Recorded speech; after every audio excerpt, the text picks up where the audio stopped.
नमस्कार दोस्तों, आप देख रहे हैं हरियाणा न्यूज़ और फेस टू फेस लेकर फिर से हाजिर हूं मैं हकीकत कादियान। आज हमारे साथ फेस टू फेस बातचीत करने के लिए भाजपा के राष्ट्रीय प्रवक्ता कैप्टन अभिमन्यु हमारे साथ मौजूद हैं। नमस्कार अभिमन्यु जी, स्वागत है हरियाणा न्यूज़ में। अभिमन्यु जी, अगर बात करें आपकी, तो आप पेशे से एक व्यापारी हैं, उसके बाद आप पत्रकार भी रहे। आपको बाबू बाल मुकुंद जो पुरस्कार है उससे पत्रकारिता के अंदर सम्मानित भी किया गया, तो उसके बाद राजनीति में कैसे आए आप? हकीकत जी, मुझे लगता है कि मेरा जीवन ईश्वर की योजना से चल रहा है। मैं 18 वर्ष की आयु में रोहतक से एमडी यूनिवर्सिटी से एमकॉम करता हुआ सेना में चला गया। सेना से मैंने अपना कार्यकाल पूरा करके और सिविल सर्विसेज की परीक्षा दी। पहली बार में ही मुझे सफलता मिली, ईश्वर की कृपा से आईपीएस में सेलेक्ट हुआ। 10 साल मैंने व्यापार किया, पत्रकारिता का कार्य भी किया, और जैसे जैसे जीवन आगे बढ़ता चला गया, ऐसा लगा कि अब परमात्मा की बड़ी कृपा रही है। सारी जो व्यक्तिगत महत्वाकांक्षाएं, इच्छा हो सकती थी, परमात्मा ने मुझे लगा उससे अधिक दिया है, मेरी आवश्यकताओं से अधिक दिया है।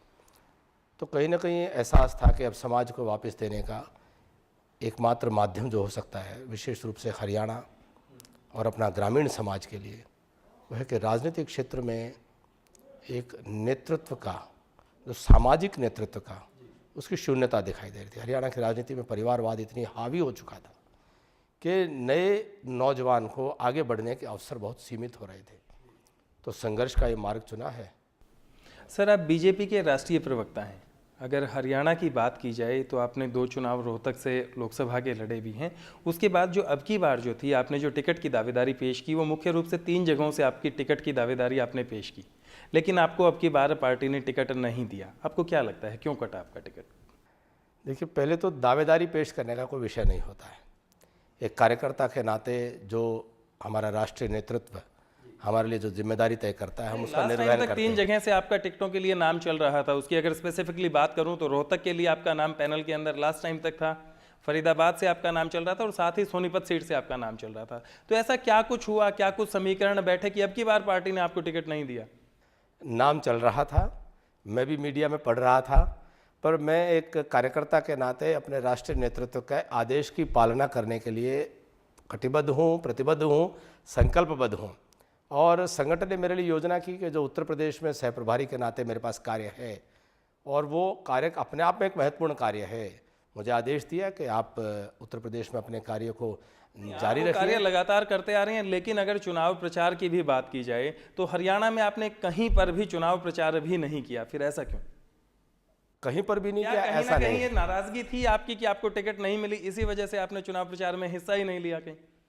हरियाणा की अगर बात करता हूँ, देखिए, नाराजगी का कोई कारण नहीं है। जिन भी कार्यकर्ताओं को टिकट दिया गया, वह कार्यकर्ता मैं मान करके चलता हूं कि मुझसे ज़्यादा योग्य थे, मुझसे ज़्यादा क्षमतावान थे, मुझसे ज़्यादा उनका पार्टी के प्रति योगदान भी रहा होगा, परंतु मेरी आवश्यकता पार्टी ने उचित समझी कि उत्तर प्रदेश में ली जाए। आप योग्यता की बात कर रहे हैं, आप कह रहे हैं कि पार्टी ने उनको कहीं ना कहीं कुछ देखा होगा, लेकिन अगर 2 स्पेसिफिकली कैंडिडेट्स की बात करूं जिनको पार्टी ज्वाइन करते ही टिकट मिल गई, उन्होंने पार्टी के लिए क्या किया था जो उनको टिकट मिल गई? उनका राजनीति के अंदर बहुत बड़ा अनुभव है, उनका समाज में बड़ा स्थान है।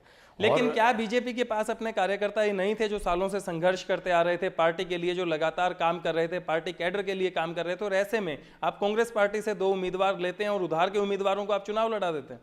उधार के उम्मीदवार का विषय नहीं है। देखिए, किसी भी व्यक्ति को अपनी विचारधारा, उसमें उनको लगता है कि आज के काल परिस्थिति के अनुसार भारतीय जनता पार्टी, नरेंद्र मोदी जी की सरकार बननी चाहिए, और वो कांग्रेस छोड़ करके और भारतीय जनता पार्टी में आते हैं, और पार्टी को लगता है कि ये व्यक्ति हमें आज चुनाव में सहयोग कर सकते हैं, एक उम्मीदवार के नाते इस पूरी मुहिम में, पूरे अभियान में सहयोग कर सकते हैं, तो पार्टी ने उनको वो अवसर दिए हैं।